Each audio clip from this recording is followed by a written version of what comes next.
그리스도 예수 안에서 거룩하여지고 성도로 부르심을 받은 여러분에게 주님의 이름 안에서 문안드립니다. 우리 주 성령께서 우리로 하나님을 기억나게 하시기를 소망합니다. 우리의 인생 중에 위기의 순간이 찾아오지 않는다는 것은 헉 순진한 생각입니다. 혹은 현실을 아직 잘 모르거나 또 현실을 거부하는 그런 행동일 수 있습니다. 아니면 엄청난 긍정 에너지를 갖고 있는 그런 삶의 자세일 수도 있겠습니다. 그만큼 우리의 삶의 위기는 생각보다 자주 우리에게 찾아옵니다. 저는 인생의 시간이 지나면 지날수록 이 삶에 찾아오는 위기를 대처하기가 한결 수월해질 것이라 그렇게 예상했습니다. 그런데 아직 제 인생의 시간이 많이 지나지 않았는지 모르겠지만 인생의 경험 가운데 그 인생의 경험이 쌓인다고 해서 찾아오는 위기의 모습이나 혹은 그 위기의 횟수를 통제할 수 있는 것은 아니라는 것을 깨달았습니다. 해를 거듭할수록 오히려 아직 찾아오지 않은 그 위기를 미리 생각하며 두려워하는 시간이 많아지는 것을 경험할 때가 많았습니다. 그래서 예전에는 기도할 때 하나님 좋은 일만 있게 해주세요 라고 기도했다면 30이 넘어가고 있는 지금은 위기를 잘 극복할 수 있게 해주세요 라고 기도하는 것 같습니다. 여러분 혹시 야구 선수 중에 류현진 선수를 아십니까? 네, 아주 잘하는 것 같습니다. 류현진 선수는 대한민국 야구를 대표하는 간판 투수입니다. 저는 우리나라가 2008년에 베이징 올림픽 야구 종목에서 금메달을 딸 수 있었던 그런 요인 중에 하나가 바로 류현진 선수에게 있다고 생각합니다. 류현진 선수의 능력은 한국에서뿐만 아니라 세계가 인정할 수준이었습니다. 현재도 그렇고요. 그래서 그는 2012년에 미국 프로야구에 진출하여 지금까지 선수 생활을 하고 있습니다. 사람들이 류현진 선수를 높이 평가하는 이유 중에 하나는 제구력도 있지만 위기 관리 능력이 있습니다. 그는 투수 자신의 실수이든 다른 수비 포지션의 실수이든 상관없이 팀이 점수를 내줄 위기에 있을 때마다 그것을 극복하는 능력을 굉장히 잘 발휘합니다. 어느 정도냐면 팀이 위기에 놓여 있다는 그 사실을 그의 표정을 봐서는 알 수가 없습니다. 점수판이나 혹은 그 진로한 상황들을 봐야만 알 수 있지 그 투구를 하는 류현진의 표정을 봤을 때는 지금이 위기 상황인가 알 수가 없다는 말입니다. 이런 류현진 선수의 모습을 보며 야구 해설위원인 허구현 해설위원은 그의 피칭은 노련하다, 능구렁이 같다 라고 자주 해설합니다. 어떻게 그렇게 할 수 있을까요? 어떻게 그렇게 위기 상황 속에서도 노련할 수 있을까요? 류현진 선수는 위기의 상황을 있는 그대로 받아들이며 그 상황에 더욱 집중하는 것이 자신만의 위기를 대처하는 방법이라 말합니다. 그러니까 위기에 집중하는 것이 아니라 위기의 상황 속에서 자신이 할 수 있는 것이 무엇인지를 생각하고 거기에 집중하는 것, 그것이 자신의 위기 관리 능력의 핵심이다라고 말한 것입니다. 여러분의 그런 인생 속에 위기의 순간이 찾아왔을 때 여러분은 여러분만의 위기 대처 방법이 있으십니까? 오늘 야곱은 위기의 순간에 놓여 있습니다. 오늘 본문은 우리가 읽지 않았지만 앞선 창세기 34장부터 이어져 오는 장면입니다. 야곱에게는 디나라는 딸이 한 명 있었습니다. 그런데 어느 날 디나가 세겜이라는 이방 민족의 추장에게 강간을 당했습니다. 이에 분노한 야곱의 아들들이 시므온과 레위를 필두로 하여서 세겜과 그의 민족인 히위 족속을 몰살시켜 버립니다. 야곱의 아들들은 히위 족속의 남자들을 죽이는 것에 끝내지 않았고 그들의 재산과 자녀들, 심지어 아내들까지 사로잡고 약탈했습니다. 레위와 시므온을 포함한 야곱의 아들들은 아버지 야곱의 칭찬을 기대하며 집으로 돌아왔을 것입니다. 그러나 예상과는 다르게 야곱은 아들들을 향하여 비난하며 탄식합니다. 창세기 34장 30절입니다. 야곱이 시므온과 레위에게 이르되 너희가 내게 화를 끼쳐 나로 하여금 이 땅의 주민 곧 가나안 족속과 브리스 족속에게 악취를 내게 하였도다. 나는 수가 적은즉 그들이 모여 나를 치고 나를 죽이리니 그러면 나와 내 집이 멸망하리라. 족장이라서 이렇게 반응하는 것일까요? 족장이라서 자신의 딸보다 이 자기가 속한 이 족속이 잘 되기를 바라는 그런 마음에서 이렇게 말하는 것일까요? 자신의 딸 디나가 당한 부끄러움과 수치를 자신의 아들이자 디나의 오라비인 시므온과 레위가 복수를 하고 왔으니 잘했다고 칭찬할 법도 한데 야곱은 이러한 일을 감행한 자신의 아들들을 칭찬보다는 비난을 하기 일쑤였습니다. 야곱의 인생을 살펴본다면 사실 야곱의 이러한 반응은 지극히 자연스럽습니다. 그의 성정을 아는 분들이라면 당연한 행동이라 생각할 수도 있을 것입니다. 야곱은 그의 이름에서 이미 그가 어떤 사람인지를 드러내고 있는데요. 야곱의 뜻을 아십니까? 야곱의 뜻은 발꿈치, 그래서 발꿈치를 잡는 사람이라고 생각할 수 있고, 혹은 속이다, 속임수, 그래서 속이는 자라고 생각할 수 있습니다. 여러분은 이런 야곱의 이름 속에서 강인함을 느끼시나요? 제 이름은 기웅인데 사람들이 기웅하니까 되게 부드럽게 생각합니다. 근데 제 이름의 그 한자의 뜻은 서기자의 수컷웅자, 그래서 수컷의 기초, 상남자라는 뜻입니다. 강인함이 느껴지시나요? 야곱의 이 이름에서는 강인함의 기억자도 느낄 수 없습니다. 저는 그의 이름에서 우리가 요즘 표현하는 대로, 요즘 아니고 제 표현대로, 제 시대의 표현대로 쫄보의 냄새가 난다 생각합니다. 그런데 공교롭게도 야곱은 그의 이름과 같은 모습을 우리에게 자주 보여줍니다.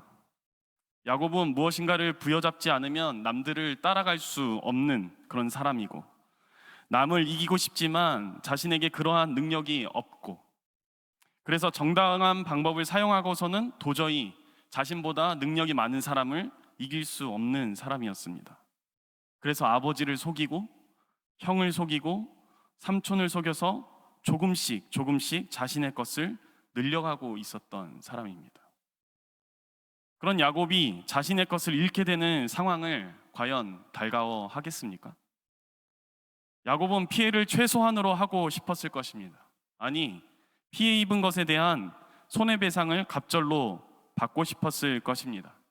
디나가 강간을 당했으니 그 강간당한 사실로 말미암아 자신의 재산을 더욱더 불릴 수 있는 방향으로, 자신의 것을 최소한으로 아끼고 피해를 줄이고 더 많은 것을 취하는 방법으로 아마 생각했을 수 있겠습니다. 그러니 자신의 딸이 더럽혀졌다는 소식을 접했음에도 불구하고 그는 자신의 아들들이 오기까지 아주 잠잠한 상태에서 기다립니다. 하지만 자신의 혈기 많은 아들들이 모든 일을 망쳐놨습니다. 손해배상은커녕 오히려 모든 재산을 잃고 목숨까지 위태롭게 될 수 있는 상황이 벌어졌습니다. 형 에서의 손에서 살게 된 지 얼마 되지도 않았는데 또다시 이런 일이 벌어지니 딸의 복수를 대신해 준 자신의 아들들이 원망스러웠을 것입니다. 야곱에게 또 한 번 찾아온 이 위태로운 순간을 야곱은 어떻게 극복할 수 있을까요? 시련을 행운으로 바꾸는 유쾌한 비밀이라는 표제를 가지고 김주한 교수는 회복 탄력성이라는 저서를 2011년에 첫 출간했습니다. 첫 출간과 동시에 이 책은 베스트셀러 반열에 올랐습니다. 회복 탄력성이라는 것은 회복성과 탄력성의 합성어인데요. 회복하다라는 것은 이 원래의 상태로 돌이키다, 원래의 상태를 되찾다라는 의미입니다. 그리고 탄력은 이미 여러분들이 잘 아시는 대로 어떤 힘에 대항하여 본래의 형태로 돌아가려는 힘이라는 뜻입니다. 그래서 회복 탄력성이란 원래 제자리로 돌아가려는 힘 혹은 성질인데, 특별히 심리학에서 시련이나 고난을 이겨내는 힘을 가리키는 말로 쓰입니다. 근데 제 입장에서 이 책을 읽어보니까 책의 내용이 좀 심심했습니다. 저자는 시련과 역경을 극복할 대상을 보지 말고 오히려 그것을 기회로 이용하라고 말합니다.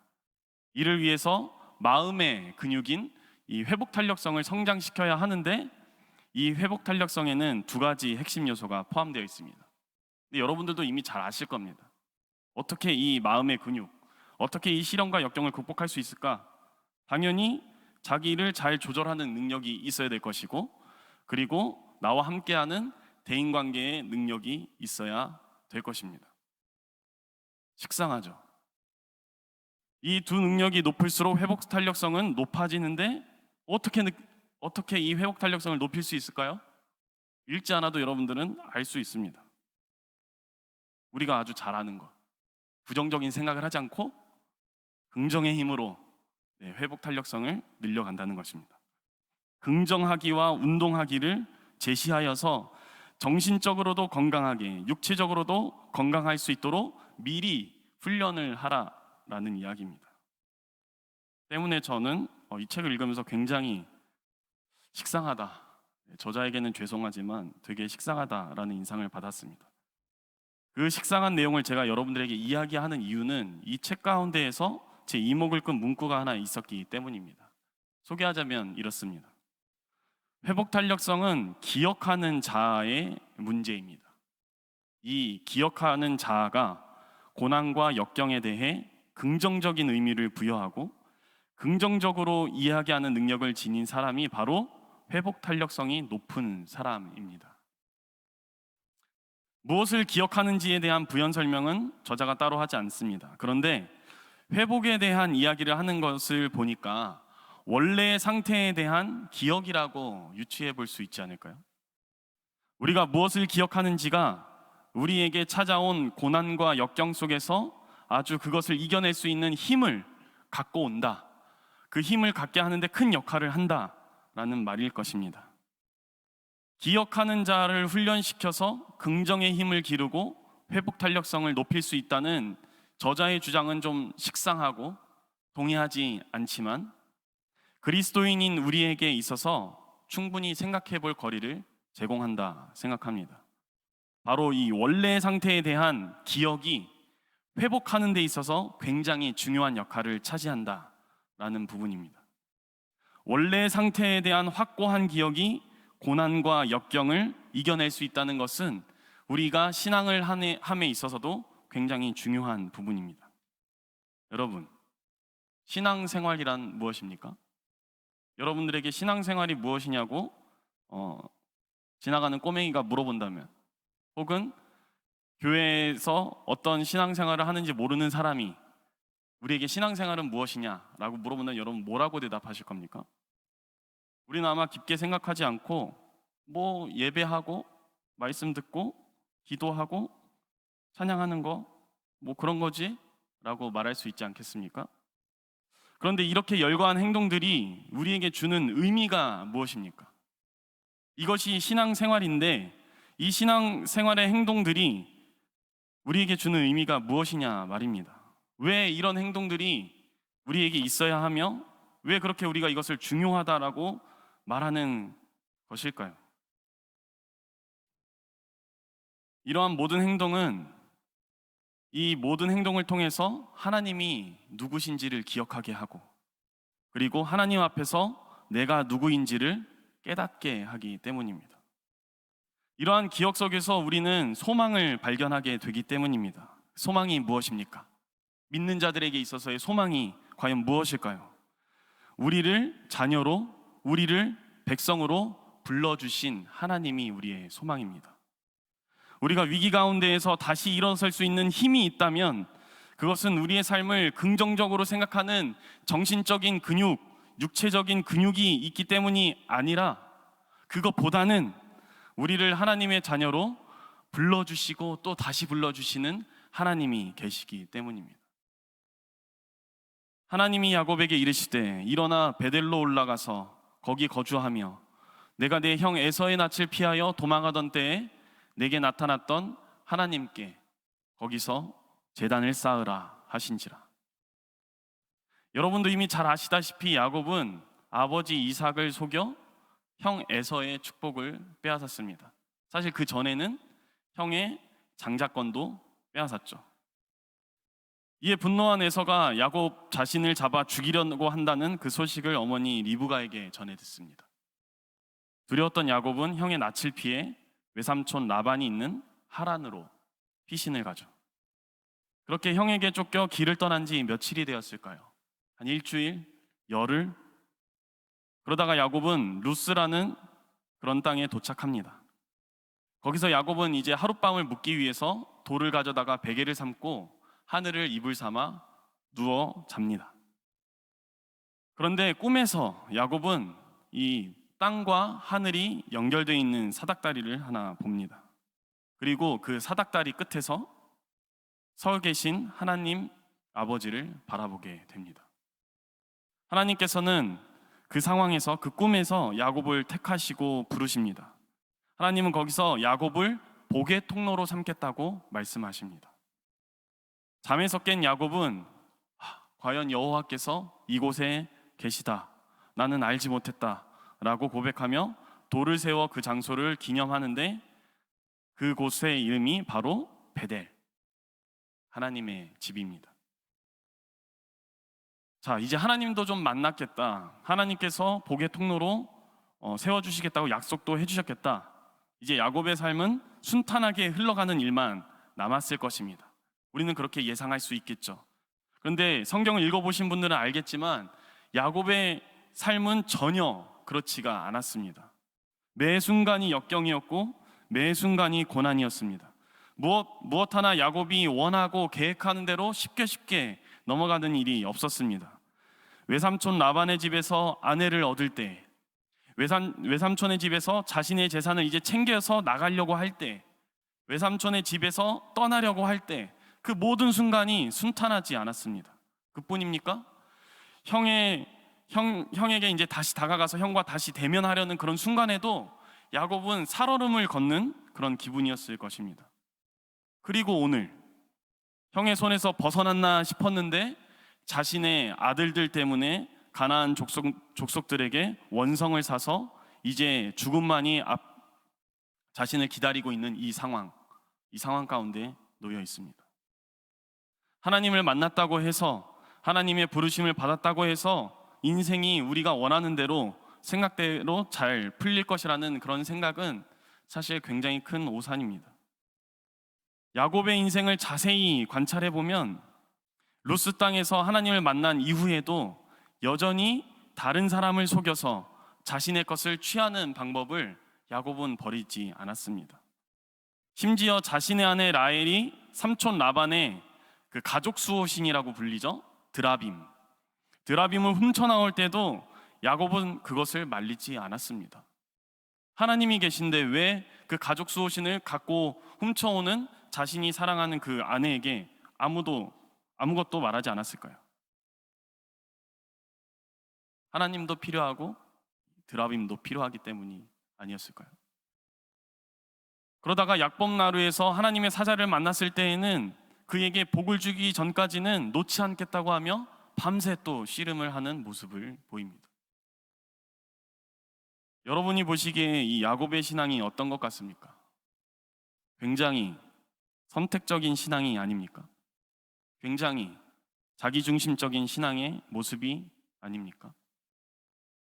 안타까운 현실은 오늘 야곱이 이 성경에만 등장하는 인물이 아니라 오늘날에도 나타나고 있다. 특히 우리의 자신의 모습 속에서 야곱의 모습이 보인다라는 사실입니다. 그러나 그렇게 매번 야곱이 흔들리고 있을 때, 매번 야곱 자신이 얼마나 연약한지를 발견할 때마다, 자신보다 더 큰 외부의 적 앞에서 야곱이 두려워 떨고 있을 때마다, 그때마다 하나님은 늘 야곱에게 먼저 찾아와서 야곱을 부르시고 만나주십니다. 베델에서, 그리고 브니엘에서, 그리고 오늘 또다시 하나님은 야곱을 베델로 올라오라 말씀하시며 그를 부르십니다. 우리는 하나님 앞에서 변덕이 굉장히 심할지 모르지만 하나님은 늘 신실하게 우리 곁에 계셨습니다. 그리고 우리를 몇 번이고 하나님 앞으로 다시 부르십니다. 그렇게 하나님은 우리를 위로하시고 또 회복시키시고 새롭게 하시고 다시 하나님으로부터 삶을 시작할 수 있게 하십니다. 5절 말씀입니다. 그들이 떠났으나 하나님이 그 사면 고울들로 크게 두려워하게 하셨으며 야곱의 아들들을 추격하는 자가 없었더라. 무엇보다 야곱의 삶에 있어서 크나큰 변화는 그의 이름의 변화입니다. 처음 그에게 새로운 이름이 주어진 것은 약복 나루였지만 하나님은 다시 오늘 이곳 베델에서 야곱에게 새로운 이름을 각인시키시고 확고하게 하십니다. 10절 말씀입니다. 하나님이 그에게 이르시되 내 이름이 야곱이지만은 내 이름을 다시는 야곱이라 부르지 않겠고 이스라엘이 내 이름이 되리라 하시고 그가 그의 이름을 이스라엘이라 부르시고. 우리가 좀 전에 살펴봤지만 야곱의 이름은 속이는 자, 발꿈치를 잡는 자라는 뜻입니다. 인생 속에서 자신의 것을 취하기 위해서 남을 이기기 위하여서 남을 속이고 남의 발꿈치를 잡아 당기는 그러한 삶을 산 게 바로 이 야곱이었습니다. 그런데 오늘 하나님께서는 이 야곱에게 다시 야곱이라 부르지 않고 주신 이름, 그것은 바로 이스라엘이었습니다. 여러분, 이스라엘의 뜻이 무엇일까요? 하나님으로 말미암아 힘을 얻어 강하게 된 자, 하나님의 통치함을 받는 자, 이 이름이 바로 이스라엘입니다. 하나님의 부르심을 받기 전까지 야곱의 생존 방식은 남을 속여서 뺏는 속임수였습니다. 남을 쫓는 인생이었고 그렇게 남의 것을 빼앗는 삶이 바로 야곱의 생존 방식이었습니다. 그러나 하나님께서는 거듭 인생 중에 야곱을 부르시며 연거푸 약속하십니다. 이 세상 다른 어떤 것들을 의지 않아도 야곱, 너를 통하여 너의 허리에서 왕들이 나오게 해줄게. 야곱, 이제 내가 내 삶을 이끌어 줄 거야. 다른 어떤 것이 아니라 내가 너로 강하게 해줄 거야. 여러분, 우리 안에 야곱의 모습이 있는 것은 참 안타까운 현실일 수 있겠습니다. 그러나 우리가 낙심하지 말 것은 야곱을 부르신 하나님이 오늘 우리의 하나님이라는 사실입니다. 하나님이 우리를 하나님 앞으로 다시 불러주십니다. 잊고 있었던 하나님의 존재를, 잃어버렸던 하나님과의 관계를 하나님께서 다시 부르시고 기억나게 하시며 또 회복시키십니다. 여러분은 이 하나님의 다시 부르심 앞에 어떻게 반응하시겠습니까? 다시 하나님 앞으로 부르시는 이 하나님의 부르심에 여러분은 어떻게 응답하려 하십니까? 야곱은 오늘 하나님께서 자신을 다시 부르실 때 즉각 응답합니다. 사실 현실적으로 생각했을 때 야곱에게는 시간이 없을 수 있습니다. 가나안 족속들이 야곱과 그의 식솔들을 잡기 위하여서, 야곱의 아들들을 잡기 위하여서 혈안이 되어 있는 상황입니다. 때문에 분명 야곱은 지금 도망치기 바쁜 상황임에 틀림없습니다. 그러나 야곱은 이 상황 가운데서 다시 하나님께로 부르시는 그 부르심에 하나님과의 기억을 회복하여서 하나님의 그 부르심 가운데로 나아갑니다. 예전에 형 에서의 낯을 피해서 도망갔던 그곳, 하나님이 만나주셨던 그곳 베델로 나아간다는 것입니다. 거기서 하나님 이외에 의지했던 우상들, 정결치 못했던 것, 거룩하지 못했던 것들을 모두 다 묻어버리고 온전히 자신을 다스리는, 자신의 주인 되신, 자신과 약속하신 그 하나님께로 나아갑니다. 우리 청년부는 2022년 리빌딩이라는 주제로 한 해를 시작했습니다. 하나님 앞에서 공동체를 다시 세워나가고자 하는 소망을 담은 그러한 주제입니다. 그리고 청년 2, 3부는 공동체를 다시 세우는 그 첫 스텝으로 하나님의 부르심, 그리고 다시 부르심 앞에 온전히 응답하는 한 명 한 명이 되고자 지난 금요일부터 리콜, 다시 부르심이라는 주제로 수련회를 진행하고 있습니다. 분명 이번 수련회를 통해 하나님의 부르심을 경험한 사람들이 있으리라 생각합니다. 하나님의 부르심을 받은 여러분이 지금까지 하나님 외에 의지했던 것들이 있다면 그 모든 것들을 묻어버리고 예수 그리스도라는 새 옷을 입음으로 말미암아 하나님의 부르심에 응답하시기를 바랍니다. 우리가 땅과 하늘을 연결하는 이 예수 그리스도를 통하여서 분명 우리의 관계, 우리와 하나님과의 관계, 우리와 우리의 관계, 이웃의 관계가 화목해질 것입니다. 아직 하나님의 부르심을 경험하지 못했다고 생각하시는 분들 계시다면 지금부터라도 하나님께 간구하시기를 바랍니다. 우리가 매 반기마다 수련회를 진행하는 이유는 우리가 우리의 삶을 살면서 역경을 경험하면서 잊어버렸던 그 하나님을 기억해내기 위함입니다. 그리고 하나님께서 다시 부르신다는 그 음성을 듣고 그 앞에 응답하기 위함입니다. 이 수련회는 하나님을 만날 수 있는 기회입니다. 하나님께서는 이사야 55장에서 말씀하셨습니다. 하나님을 만날 때 찾으라. 그때가 지금입니다. 여러분이 지금까지 하나님을 만나지 못했어도 괜찮습니다. 지금부터라도 하나님 나를 만나 주십시오 라고 간구하는 여러분이 되었으면 좋겠습니다. 특별히 이 사순절을 하나님께로 가는 그 길을 여신 예수님을 우리가 한 걸음 한 걸음 쫓아감으로 하나님의 부르심을 경험하길 원한다는 그런 고백이 있는 시간이 되기를 소망합니다. 2022년 한 해 가운데 우리 청년부에 속한 모두가 베델을 세우는 은혜가 있기를 소망합니다. 또 베델을 이미 세웠던 분들에게는 베델에 하나님께서 다시 부르셔서 하나님과의 관계를 회복해야 하는 그런 역사가 있기를 소망합니다. 그렇게 다시 세워진 우리 청년부 공동체가 우리 정릉교회와 이 지역사회와 그리고 우리나라와 세계 열방 가운데 하나님의 소망으로 일어나게 되기를 주님의 이름으로 간절히 축원합니다. 모든 지각에 뛰어난 하나님의 평강이 그리스도 예수 안에서 우리의 마음과 생각을 지켜주실 것입니다. 아멘. 우리가 이 시간 말씀을 기억하며 함께 결단하는 마음으로 찬양했으면 좋겠습니다.